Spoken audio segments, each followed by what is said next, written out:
လူဆိုတာကြာကြာပေါင်းမှအကြောင်းသိတယ်ကြာကြာပေါင်းကြည့်မှသူ့ရဲ့ကိုယ်ချင်းတရားတွေကိုအကုန်သိနိုင်တယ်လို့ဆိုမသိနိုင်ဘူးတဲ့ဒါကြောင့်လူလောကတွေကနေခွာရှောင်ပြီးတော့တောတောင်တွေထဲမှာနေထိုင်ကြတယ်တချို့ယသိသူတော်စင်တွေဆိုတာလူချားတဲ့သွားရမှာအလွန်ကြောက်တယ်ဘာလို့ကြောက်တုံးဆိုလူဆိုတဲ့လူတွေဟာကောက်ကျစ်တယ်မယိုးဖြောင်းကြဘူး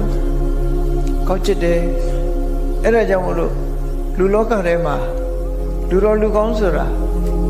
ရှားဖွေပြီးတော့ပေါင်းတဲ့ဆက်ဆံမှုတော်တော်ကိုခဲရင်တယ်လို့ဆိုပြီးဒီ50ဇတ်တွေထဲမှာ435ခုမြောက်ဟလိဋ္ဌိကာကဆိုတဲ့ဇာတ်ကလေးတစ်ခုအမှတ်သားစရာအလွန်ကောင်းတယ်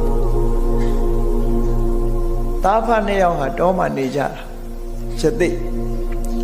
အဖေလုံးတဲ့သူကယသိဝတ်တော့သားကလေးကလည်းယသိလေးလိုက်ဝတ်ပြီးတောမှာနေကြတနေ့ကြတဲ့အခါအဖေလုံးတဲ့ယသိကတောထဲမှာတတိဝရံရှာကြံသွားတော့သားလုံးတဲ့ယသိစီကအမျိုးသမီးတစ်ယောက်ကလာပြီးတော့တောထဲမှာရောက်လာတဲ့အမျိုးသမီးတစ်ယောက်ချင်းခွေပဲဟင်းရခုပေါ့လာပြီးတော့ယသိလေးကိုလူအကြောင်းတွေကိုပြောသွားတယ်ခါယသိလေးကစိတ်ဝင်စားတယ်လူပြေလူတွေဟာပြောစရာကောင်းတယ်ဆိုစိတ်ပါသွားတယ်သူကတောထဲမှာနေတာကြတော့လူအကြောင်းသိမသိအဲ့ဒါလို့ပြောတော့စိတ်ဝင်စားဖေလုတဲ့ယသိကြီးကတော့ဒါတွေနောချေပြီးသားဖြစ်တယ်လူအကြောင်းကောင်းကောင်းသိအဲ့တော့သူကပြင်းပြီးတော့လူအတိုင်းဝိုင်းတွေကိုသွားချင်နေချင်သူ့ဖေလာတဲ့အခါကျတော့အဲ့အကြောင်းပြောတာသူဟာတောထဲမှာမပြောဘူးလူတွေရဲ့အတိုင်းဝိုင်းထဲမှာသွားနေမယ်ဆိုသူ့ဖေကိုသူကပြောတော့အရိညာခာမမာကမကိဉ္တိလံကိဉ္ဝတ္တအဟံပုရိတံတာတသေဝေယံတမေအခါဟိပုစိတောသူတောထဲမှာမပြောဘူးတဲ့လူတွေရဲ့အတိုင်းဝိုင်းနဲ့သွားခြင်းတယ်အဲ့လိုသွားတဲ့အခါမှာလူအကြောင်းသူကောင်းကောင်းမသိဘူးတဲ့ဘယ်လိုအကျင့်တိလရှိပြီးဘယ်လိုဇယိုက်ရှိတဲ့ဇယိုက်ကောင်းတဲ့ပုဂ္ဂိုလ်မျိုးဘယ်လိုအနေထိုင်ရှိတဲ့ပုဂ္ဂိုလ်မျိုးသူပေါင်းရမှာလဲတဲ့ဘယ်သူတွေနဲ့ပေါင်းတဲ့ဆက်ဆံရမလဲအဲ့ဒါကိုပြောပါဆုံးမပြောကြပါလို့သူ့ဖေကိုပြောတဲ့အခါကျတော့အဖေလုံးတဲ့ယသိကြီးကသူ့ကိုပြောပြတယ်ဘယ်လိုပုဂ္ဂိုလ်မျိုးကိုမင်းပေါင်းတဲ့ဆက်ဆံရမယ်ဆိုတာကိုလောကလူတွေထဲမှာလူမျိုးမျိုးရှိတယ်အဲ့ထဲမှာယောတိဝိတ္တတယေတာတဝိတ္တသင်္စခမေယစေတုတ်တုတိစတိတိခိစတံပဇေဟိဣတောကတောမင်းရွာထဲရောက်သွားမယ်လူတွေအတိုင်းဝိုင်းထဲရောက်သွားမယ်ဆိုရင်မင်းကိုခင်တဲ့လူရှိလိမ့်မယ်တဲ့မင်းနဲ့ချစ်ကြောင်းဝင်တဲ့ပုဂ္ဂိုလ်ရှိလိမ့်မယ်မင်းကိုခင်မင်တဲ့ပုဂ္ဂိုလ်ရှိလိမ့်မယ်ခင်မင်မှုကိုပြတဲ့ပုဂ္ဂိုလ်မေတ္တာပြတဲ့ပုဂ္ဂိုလ်တွေ့လိမ့်မယ်မေတ္တာလည်းပြတယ်မင်းပေါ်မှာလည်းသီးခံခြင်းခွင့်လွှတ်ခြင်းတွေနဲ့လည်းပြည့်စုံတယ်မင်းပြောတဲ့စကားကိုလည်းပဲနားဆိုင်ပြီးတော့ထောင်းတယ်မင်းကိုလူလူလားလားဆက်ဆက်မင်းရဲ့မှားယွင်းချွတ်ချော်မှုတွေမင်းရဲ့အပြုအမူတွေကိုလည်းသူကသဲကြီးခံတတ်လိမ့်မယ်အလွန်သက်တင်းကြီးခံလိမ့်မယ်မင်းပေါ်မှာ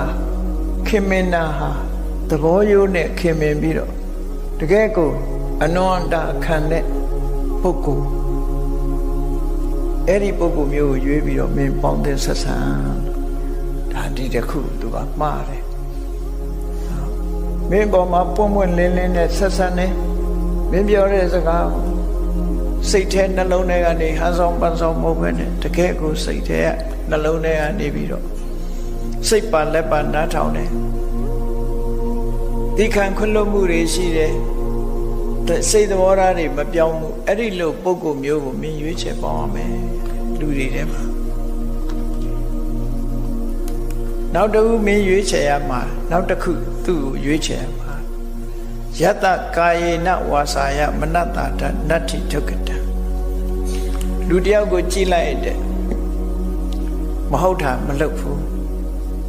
ကိုရီလေးယောက်သူလုပ်နေတဲ့အလုပ်တွေဟာမကောင်းတဲ့အလုပ်တွေသူများကိုထိခိုက်တဲ့အလုပ်တွေသူမလုပ်ဘူးနှုတ်ကပြောတဲ့အခါမှာလည်းပဲမကောင်းတဲ့အပြောတွေသူဘယ်တော့မှမပြောဘူးလိမ်ပြောတာတို့တစ်ဖက်သားတွေခုံတိုက်အောင်ပြောခုံကွဲကုံအောင်ပြောတာတို့ဆဲရီတိုင်းထွားတာတို့အကျိုးမဲ့စကားတွေပြောတာအဲ့ဒါလို့နှုတ်နဲ့လည်းမကောင်းတာတွေသူမလုပ်ဘူးတဲ့စိတ်ဓာတ်ကလည်းဖြူစင်တန်ရှင်းတယ်မကောင်းတာတွေမလုပ်ဘူးအဲ့ဒီလိုပုဂ္ဂိုလ်မျိုးဟာမဟုတ်တာမလုပ်ဘူးမဟုတ်တာမပြောဘူးမဟုတ်တာကိုစိတ်ထဲကတောင်းစိတ်မကူးဘူးဆိုတဲ့ပုဂ္ဂိုလ်တွေဟာမိခင်ရဲ့ရင်ထဲမှာနေရတယ်လို့အဲ့ဒီပုဂ္ဂိုလ်မျိုးကိုအာကိုယုံကြည်ပြီးဒီလိုပုဂ္ဂိုလ်မျိုးနဲ့သာပေါင်းသင်လို့ပြောတယ်လူလောကရောက်သွားတယ်အဲ့ဒီပုဂ္ဂိုလ်မျိုးကိုရှာပြီးပေါင်းပါဒီလိုဆိုတယ်နော်နောက်ဆက်ပြီးတော့ပြောတယ်ယောသဓမ္မေနစရတိစရန္တောပိနမညတိဒီလောကမှာလူတယောက်တွေ့လိမ့်မယ်အဲ့ဒီလူဟာသူစရိုက်တရားတွေကိုအမြဲတမ်းကျင့်သုံးတယ်သူစရိုက်တရားဆိုတာသူများအသက်မတတ်ဘူးသူများဥစ္စာကိုမတရားမယူဘူးရိုးသားတယ်ဖြောင့်မတ်တယ်သူတော်ဘာခုံတိတ်ခါကြမယ်ကာမကိစ္စတွေမလုပ်ဘူးသူများကိုလိမ်လည်လှည့်စားပြီးတော့မပြောဘူးတူနဲ့တူမတက်အောင်မလုပ်ဘူးကြမ်းတမ်းရိုင်းပြတဲ့စကားမျိုးတွေကိုမသုံးဘူးအကျိုးမရှိတဲ့စကားတွေတရားလက်လွတ်စကားတွေကိုမပြောဘူးသူများပစ္စည်းကိုကိုယ်ပစ္စည်းလုံးလို့မှုဆိုရင်လောဘနဲ့မတွေးဘူးတစ်ဖက်သားပျက်စီးသွားအောင်ကြံတွေးတဲ့ဒေါသဆိုတာမျိုးတွေသူမတွေးဘူးကံကံရဲ့အကျိုးကိုညှင်းပယ်တဲ့အမြင်တွေမရှိဘူးတဲ့သူဟာတကယ်ကိုလူသိက္ခာအပြည့်အဝနဲ့လူသိက္ခာရှိရှိနေထိုင်တယ်အဲ့ဒါလိုနေထိုင်တော်လည်းပဲသူကိုယ်သူကိုငါဟာလူသိက္ခာရှိတဲ့ပုဂ္ဂိုလ်ဉာဏ်တဲ့ပုဂ္ဂိုလ်တွေနဲ့မတူဘူးလို့ကိုယ့်ကိုဘဝင်မမြင်ဘူးတဲ့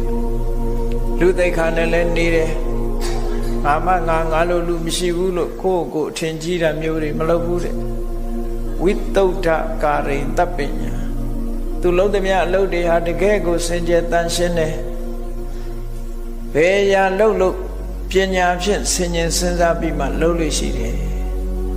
တံပဇေဟိဣတောကတောမင်းတော်တွေကနေပြီးတော့လူအတိုင်းဝိုင်းနဲ့ရောက်သွားရင်အဲ့ဒီပုဂ္ဂိုလ်မျိုးကိုပဲရှာပြီးတော့ပေါင်းသင်းဆက်ဆံပါလို့ဒီလိုဆိုတာအဲ့တော့ပေါင်းသင်းဆက်ဆံရေးဟာအလွန်ရေးကြည့်လို့ဒီလို50ဇတ်တွေကနေပြီးတော့ဆုံးမတာမြတ်စွာဘုရားရဲ့အဆုံးအမတွေပဲဖြစ်တယ်ပေါ့နောက်ဆုံးမတာတခုကတော့ဘာလဲဟလိဋ္ဌိရာဂံကပိစိတ်တံပုရိတံရာဂဝိရာဂိဏံဟလိဋ္ဌိရာဂဆိုတာဟလိဋ္ဌိဆိုတာနနွင်းရာဂဆိုတာဆိုးတာနနွင်းဆိုးတဲ့ဝါကျွတ်လွယ်တယ်လူကလည်းပေါင်းသင်းဆက်ဆံပြီးဆိုလို့ရှိရင်အခုခင်တော့ကြမတည့်ဘူးနော်ဟိုစိတ်ဓာတ်ကမမြဲဘူးလို့ဆိုလို့လောကလူတွေရှိတယ်အေးတွေ့နေတဲ့အခါတကယ်ချင်းတကယ်ကိုရင်းနေနေကြီးတော့ကြမမြင်ကြအောင်ဆောင်သွားဒါမျိုးတွေလည်းလောကမှာရှိတာနော်မသိတဲ့လူမမြင်ကြအောင်ဆောင်ခြင်းဆောင်တယ်သူစိတ်ကအပြောင်းအလဲတွေများတယ်ဟလိဋ္ဌိရာဂတဲ့မမြဲဘူးတဲ့ကောင်းတဲ့အလုပ်ကလည်းပြက်လွယ်တယ်သူမေတ္တာမြန်ပြက်ပြဲတယ်မစွဲဘူးတို့လို့ဆို